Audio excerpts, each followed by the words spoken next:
Igreja Açores, o programa com a atualidade da Diocese para ouvir na sua Antena 1 Açores. Olá, seja bem-vindo ao seu Igreja Açores. Nesta edição vamos conhecer, em entrevista ao Padre Álvaro Silva, o movimento Esperança e Vida, que a Pastoral Familiar quer reavivar na Diocese de Angra.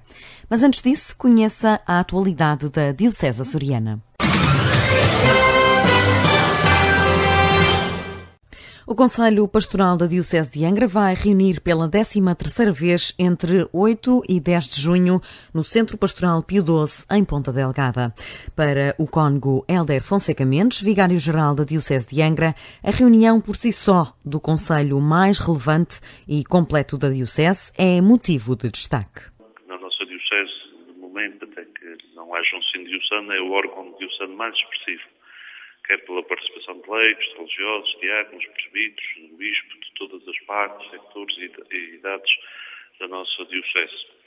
Este Conselho tem um órgão permanente, que é o Secretariado Permanente, que reúne regularmente no intervalo das sessões plenárias para preparar e avaliar os trabalhos.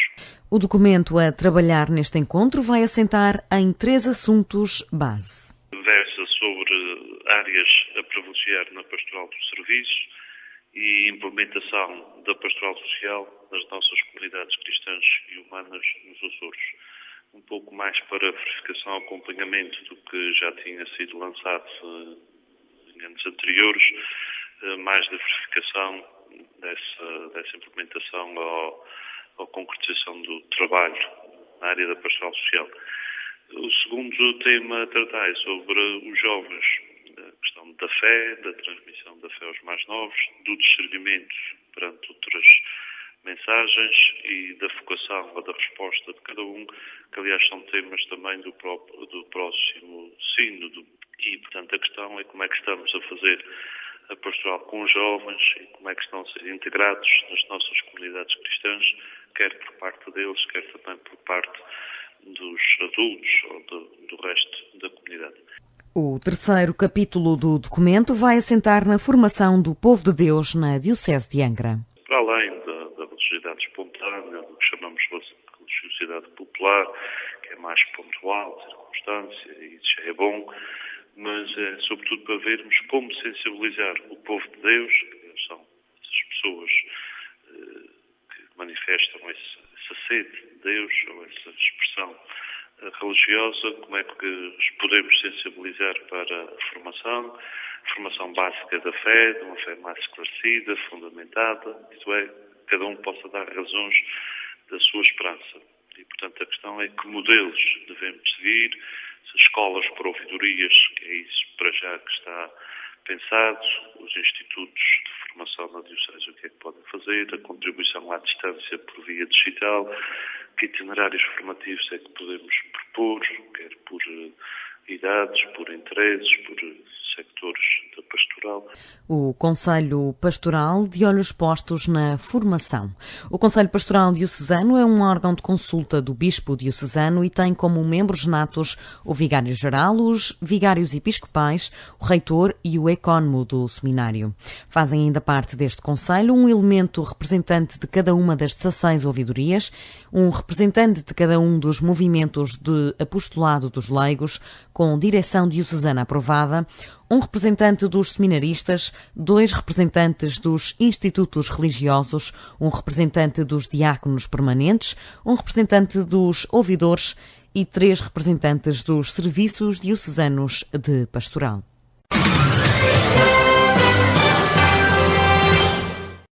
Onze sacerdotes da Diocese de Angra celebram as suas datas jubilares no próximo Jubileu dos Sacerdotes, celebrado a 8 de junho na Matriz de Ponta Delgada. 7 assinalam 60 anos de sacerdócio, 2 completam as bodas de ouro e outros 2 as bodas de prata. O bispo Dom João Lavrador vai presidir a celebração no Dia do Sagrado Coração de Jesus. É um momento de ação de graças, não apenas só individual, porque certamente cada um o fará no contexto da sua pessoa e depois nas suas comunidades, onde eles exercem o seu ministério.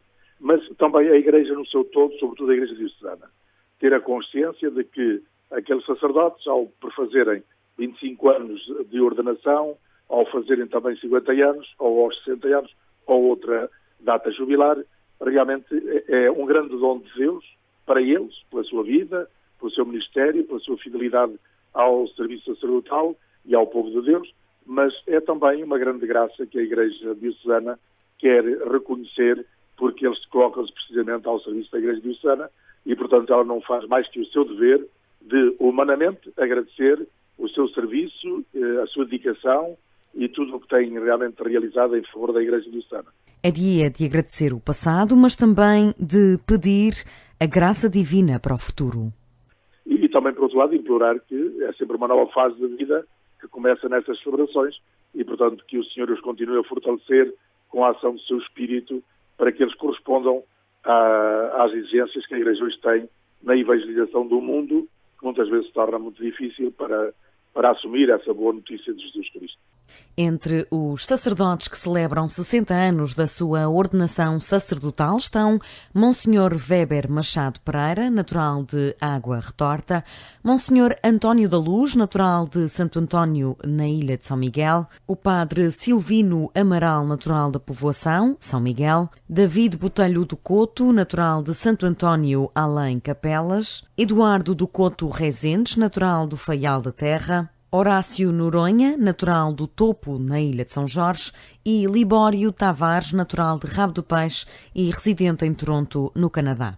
Nesta festa jubilar, os padres João Luciano Rodrigues, de Ponta Garça, em Vila Franca do Campo, e João de Brito da Costa, natural das 12 Ribeiras, na Ilha Terceira, celebram 50 anos de ordenação sacerdotal.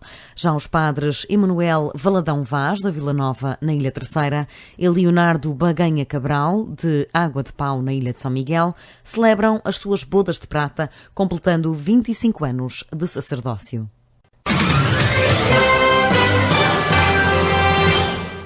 O bispo Dom João Lavrador esteve 3 dias em visita pastoral à Ouvidoria do Corvo, de segunda a quarta-feira. O bispo de Angra e Ilhas dos Açores destacou, acima de tudo, a renovação da ilha mais pequena da diocese. A minha primeira grande impressão da ilha foi uma ilha em transformação, uma ilha em renovação, através das suas próprias estruturas. O Porto Marítimo a ser acrescentado, vemos obras à volta do aeroporto e com a intenção de melhorar o próprio aeroporto. Vemos alguns trabalhos realmente ali naquelas imediações. Olhamos para uma igreja paroquial renovada, toda ela agora com uma beleza única, porque foi toda ela recuperada, restaurada. Portanto, assim, olhando, quem entra neste momento no Corvo vê uma povoação, uma vila em atividade, a olhar para o futuro, a criar novas condições. No aspecto comunitário, Dom João encontrou um grupo encorajado e com grande espírito de entreajuda. Há uma inter-relação muito forte e, por isso, seja os que estão na autarquia ou noutras instituições que ajudam as pessoas, sobretudo as mais favorecidas, no é o caso da Santa Casa da Misericórdia, e depois as pessoas que na catequese ou nos diversos movimentos da Igreja, todas elas, no fundo, estão interligadas e interessadas no bem da comunidade. Quem olha para o Corvo vê uma comunidade única, onde ressalta o seu sentimento religioso, mas também ressalta todos aqueles que estão nas organizações e nas instituições públicas a querer dar o melhor de si próprios para que as pessoas tenham melhores condições de vida e, portanto, que tenham uma vida comunitária mais sólida e mais profunda. É um aspecto, pronto, dada a configuração da Ilha dos Açores, dada a povoação, porque está ali toda muito centrada e muito junto a uma à outra, isto favorece muito esta interajuda e este trabalho comum entre todos aqueles que são os intervenientes na Vila do Corvo, não é? O bispo da Diocese de Angra começou também a visita pastoral à Ouvidoria das Flores, uma visita que depois de um interregno será retomada no mês de novembro. O mês de junho é dedicado às crianças também no Santuário de Fátima. Temos Mãe, Obrigado Jesus, é o tema da Peregrinação Nacional das Crianças, a 9 e 10 de junho. Da Diocese de Angra estarão presentes em Fátima 48 elementos de 3 ilhas, adiantou Nelson Gonçalves, do Movimento da Mensagem de Fátima. A Diocese de Angra tem que se deslocar um dia antes e regressar um dia depois, portanto a nossa viagem decorrerá entre 8 a 11 de junho. A preparação do grupo de crianças é feita quer em São Miguel, quer na Terceira, quer em São Jorge, porque temos um grupo de crianças destas 3 ilhas. Nomeadamente são 11 crianças da Ilha Terceira, 16 crianças da Ilha de São Miguel, mais 12 crianças da Ilha de São Jorge, acompanhadas por 7 adultos, entre eles o padre Júlio Rocha, que há uns anos a esta parte, além de ser o assistente do Movimento da Mensagem de Fátima, também tem acompanhado crianças à peregrinação nacional. A peregrinação é destinada particularmente a crianças em grupos de catequese e o convite é enviado para todas as paróquias. Nelson Gonçalves adianta-nos o programa deste ano. A peregrinação começa na noite do dia 9 de junho, com um momento celebrativo organizado pelo Santuário de Fátima.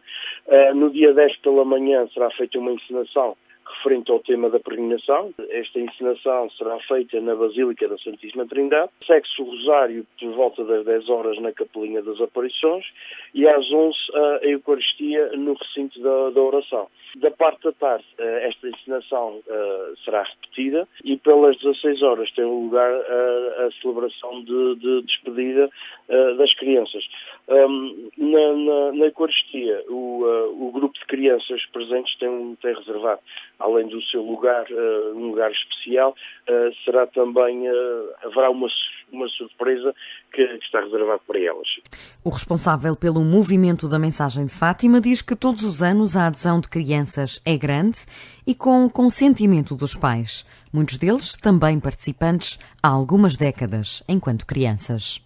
O objetivo do Santuário de Fátima nesta organização é dar a conhecer às crianças a vida e a espiritualidade dos santos Francisco e Jacinta Marto.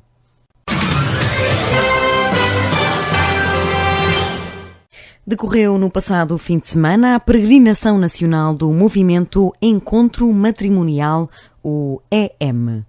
O movimento mundial está na Diocese de Angra desde 1993, apenas na ilha de São Miguel. Aida e Pedro Cabral são o casal responsável. Aida contou ao Igreja Açores como foi a experiência em Fátima a 26 e 27 de maio.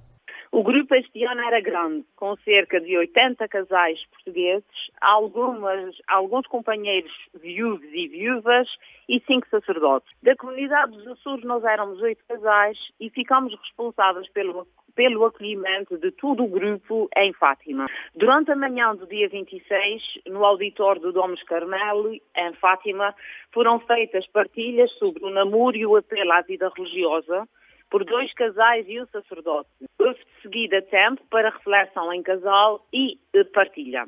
E este ano a peregrinação ficou enriquecida com a presença da equipa coordenadora mundial e de equipas eclesiais que representavam a África, o Pacífico, a Ásia, a América Latina, a América do Norte e a Europa. E deslocaram-se para agradecer a Nossa Senhora a sua proteção no 5 anos do nosso movimento a nível mundial. A acompanhar estas equipas vieram grupos do Quênia, de Singapura, da Bélgica e da Croácia. Para a Aida, o momento foi histórico porque foi uma peregrinação nacional, mas com contacto multicultural. Pedro Cabral explicou um pouco mais sobre este movimento que está em Portugal há 36 anos e junta casais, sacerdotes e religiosas. Sendo um movimento católico, está aberto a casais de outras religiões e a não crentes, numa linha de grande respeito por todos. O encontro matrimonial nasceu pouco tempo depois do Concílio Vaticano II. Está presente em 98 países, nos 5 continentes. Apesar de ter estado adormecido durante 10 anos, de 1998 a 2008, o encontro matrimonial encontra-se atualmente em plena atividade e conta com 45 casais e 3 sacerdotes ativos. A missão de encontro matrimonial é vivenciar, testemunhar e anunciar o valor dos sacramentos do matrimónio e da ordem na Igreja, e no mundo. É assente em 3 pilares: o diálogo, a ternura e a oração. O encontro matrimonial terá novos responsáveis já em setembro. Neste momento, nós, Aida e Pedro, juntamente com o padre Nemésio Medeiros, somos os responsáveis pelo movimento nos Açores. Mas a partir de setembro tomará posse uma nova equipa eclesial, que é o nome que é dado ao casal mais o sacerdote. A principal missão do movimento assenta na premissa Amar mais e melhor. O movimento celebra este ano meio século. E é nosso convidado desta edição do Igreja Açores, o padre Álvaro Silva, assistente nacional do MEV, o Movimento Esperança e Vida, uma associação de apostolado laical de nível nacional, constituída e dirigida por viúvas, mulheres viúvas que se sentem chamadas a dar apoio a outras viúvas. Este movimento foi muito ativo até há alguns anos, mas encontra-se agora mais adormecido na Diocese de Angra. Como forma a tentar redinamizá-lo, o Serviço Diocesano da Pastoral da Família organizou um encontro para viúvas na passada terça-feira em Ponta Delgada. Antes de mais, boa tarde. Obrigada por estar connosco neste Igreja Açores. Obrigado. Já regressou ao continente. Como é que decorreu este encontro do MEV, do Movimento Esperança e Vida, em São Miguel? Correu bastante bem, foi uma feliz iniciativa do Sr. Cônego Constância, que é o ouvidor da ouvidoria de Ponta Delgada. Participaram cerca de 40 senhoras das mais diversos pontos das ilhas, desde dos Arrifes até a própria Paróquia das Neves, São Pedro, Feijão de Baixo, enfim, vários sítios vieram. Tem um grupo razoável da Lomba da Maia. Portanto, o encontro, depois destes anos em que o MEV nos Açores esteve um bocadinho em forma decrescente, terá atingido uma época áurea no tempo do Sr. Dom Aurélio e, ultimamente, pois, devido a muitas circunstâncias, adormeceu um pouco. Mas agora está com vontade de caminhar, e a presença destas senhoras, a constituição e a integração do MEV na Pastoral da Família da Diocese de Angra e Ilhas dos Açores, a par de outros movimentos da família, é um sinal promissor de que pode correr bem e ter muito sucesso como nos anos anteriores. Que temáticas é que foram abordadas neste encontro na passada terça-feira? Bem, as temáticas, falou a Presidente Nacional, portanto, fazendo uma explanação do que é o MEV, dos seus objetivos, daquilo que se propõe. Eu também dei uma ligeira contribuição numa partilha decorrente dos ensinamentos do Papa Francisco sobre os avós na família e a inter-relação dos avós com os netos. Também o lugar, de certa maneira, do idoso, porque nem todas as senhoras viúvas são idosas, mas algumas são, e por vezes o idoso no seio da família hoje está um bocadinho ostracizado, posto de lado. E todas estas temáticas nos interessam fazer vir à luz do dia e dialogar sobre elas. Falava há pouco, referiu que o movimento arrefeceu nos Açores por diversos motivos. Que motivos são esses? Alguns que se possa enumerar? Bem, a noção de família e a noção de viuvez é uma noção que evolui com o tempo. Hoje em dia as pessoas não têm a noção da família que se tinha anteriormente, há 20 anos. E tudo isto faz com que os movimentos ligados à família, todos eles sofram um bocadinho daquilo que a sociedade pensa sobre a família, que muitas vezes vai ao invés daquilo que a Igreja pensa sobre a família. Ainda recentemente teve lugar a votação de algo na Assembleia da República, de algo que seria impensável, votar sobre o destino da vida das pessoas. E, portanto, tudo isto influencia a noção da família, depois estes novos conceitos de família, famílias monoparentais, famílias desestruturadas. Tudo isto implica que este movimento, nos Açores e não só nos Açores, tenha passado por algumas situações difíceis. Depois também tem que ver um bocadinho com a situação da pessoa viúva. Muitas vezes, hoje em dia, a viúva continua a trabalhar. As viúvas novas são pessoas que não estão disponíveis, estão no seu trabalho, estão nos seus empenhos, têm que cumprir horários e têm que fazer de pai e de mãe no seio da família. Isto às vezes faz também com que as pessoas não tenham alguma disponibilidade para estas vivências comunitárias na Igreja. Portanto, pode dizer-se que este é um fenómeno generalizado, não aconteceu unicamente não é típico na Diocese. Dos Açores. Não é típico dos Açores.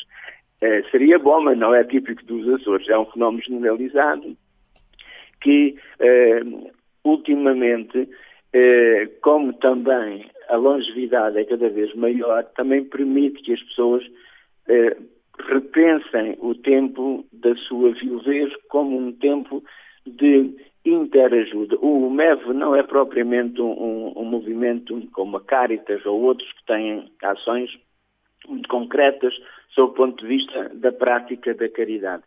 O MEV pratica a caridade, evidentemente, as senhoras viúvas umas com as outras ajudam-se, acompanham-se em consultas, acompanham-se em repartições públicas de finanças ou de advogados, alguns problemas que tenham que tratar, mas o MEV é uma espécie de um pulmão, cada reunião do MEV é uma espécie de um pulmão onde as pessoas convivem, partilham.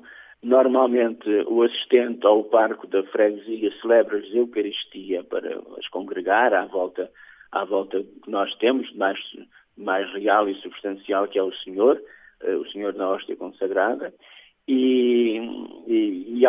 Depois estes encontros, que são mensais, muitas vezes acabam com um pequeno convívio, um lanche, uma partilha, um chá, e isto faz com que as pessoas não se sintam tão sozinhas. As pessoas podem ter muitos meios, mas a solidão desfaz tudo isso que têm, não é? A solidão mata estas realidades.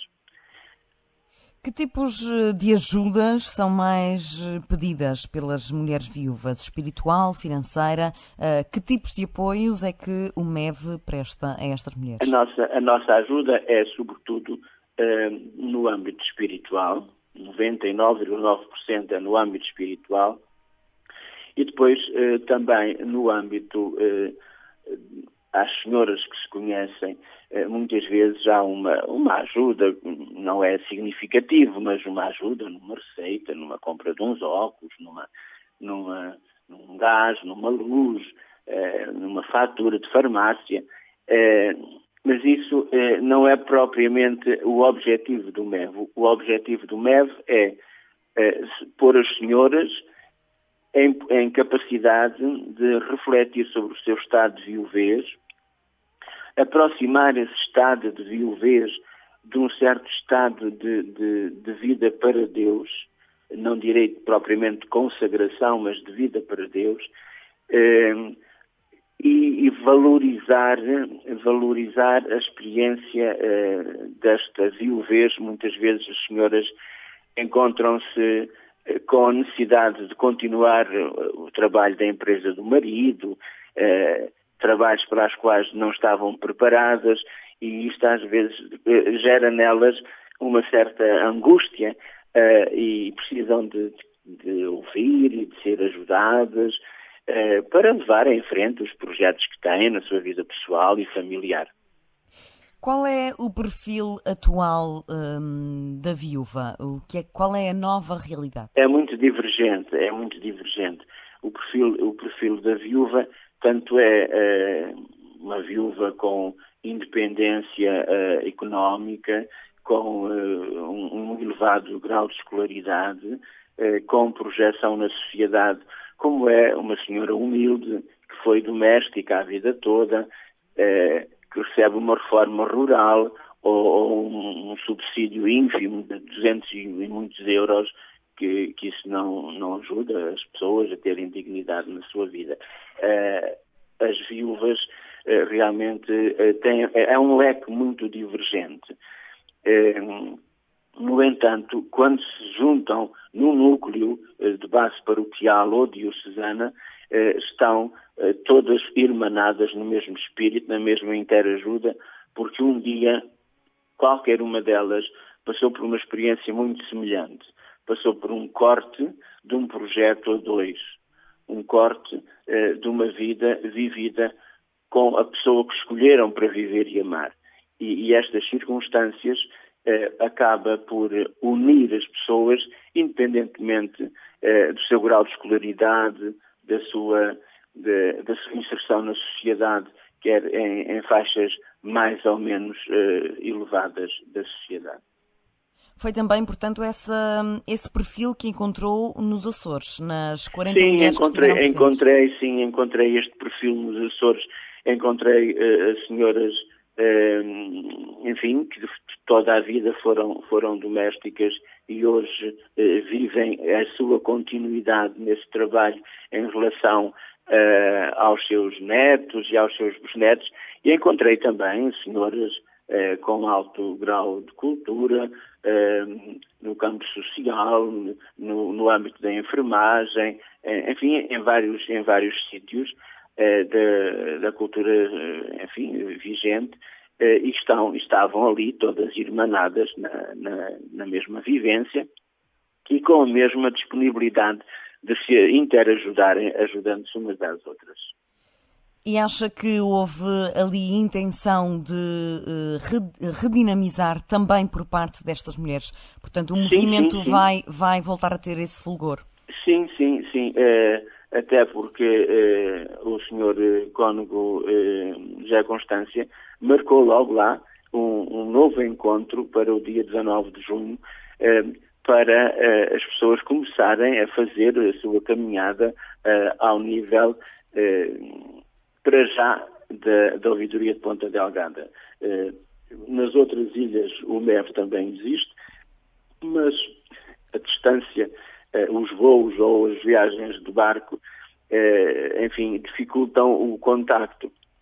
E por isso em Ponta Delgada e depois nas outras, na Terceira e certamente noutras ilhas, no Faial há um grupo, foram lá lidos testemunhos de senhoras que não podendo estar de outras ilhas, enviaram as suas notas, os seus testemunhos e o seu desejo de participação. Mas eu penso que a partir agora deste próximo encontro, no dia 19 de junho em Ponta Delgada, o MEV Açores vai começar a caminhar bastante bem. Portanto, viúvas de São Miguel, já sabem, dia 19 de junho em Ponta Delgada há um novo encontro deste movimento. Em que dioceses do país está o MEV mais ativo? Está praticamente em todas.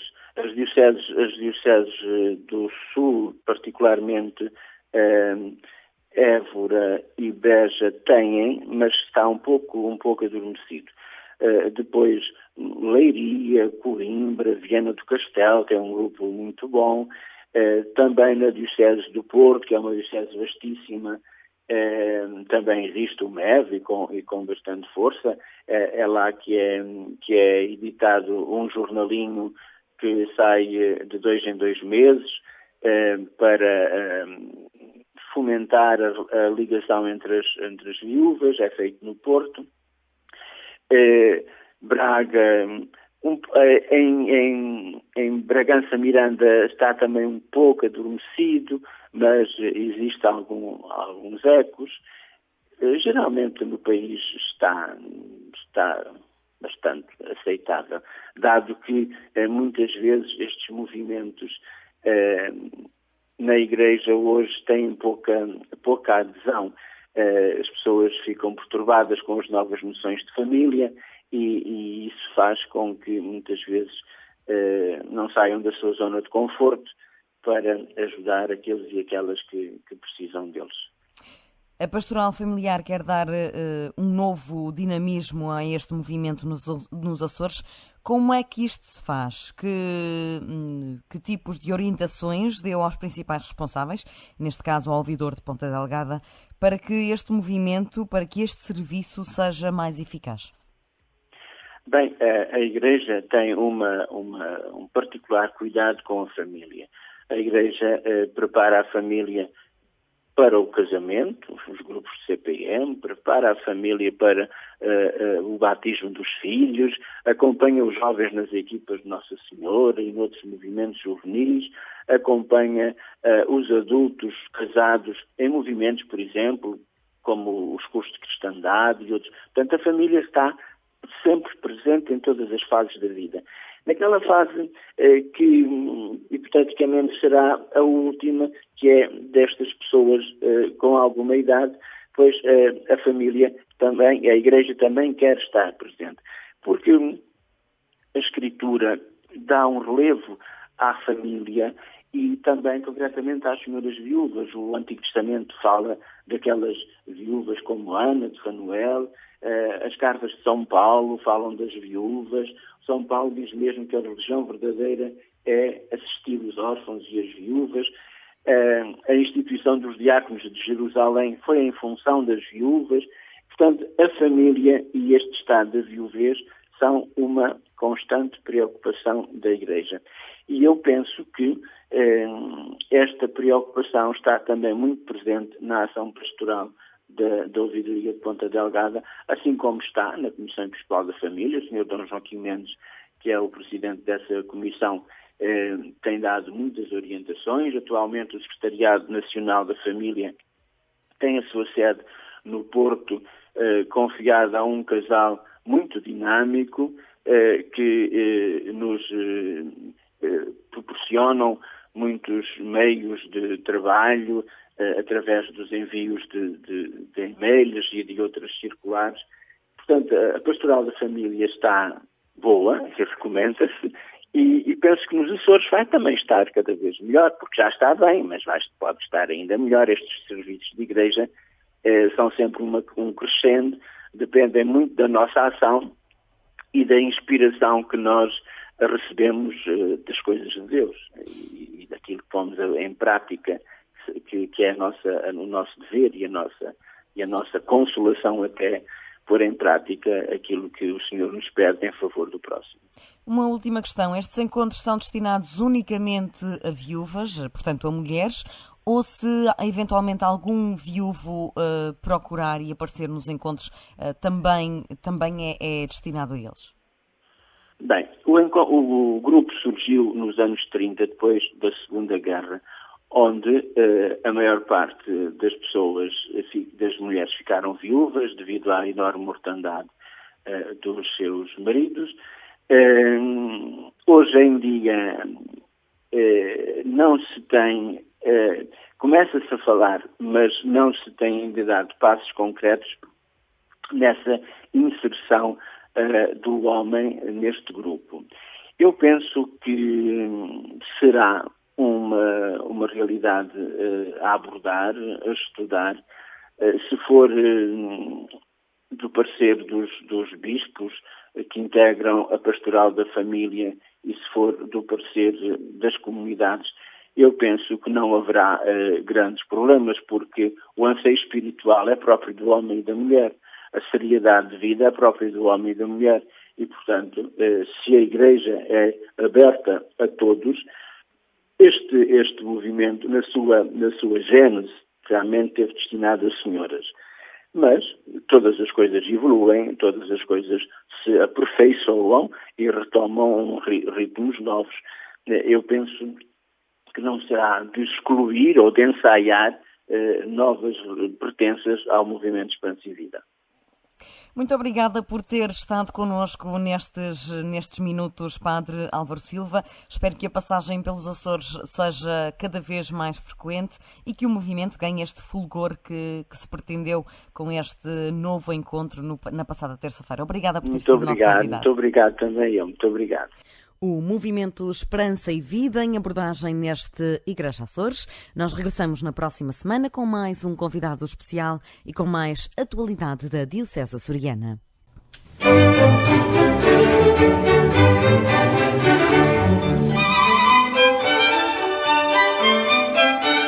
Igreja Açores, o programa com a atualidade da Diocese para ouvir na sua Antena 1 Açores.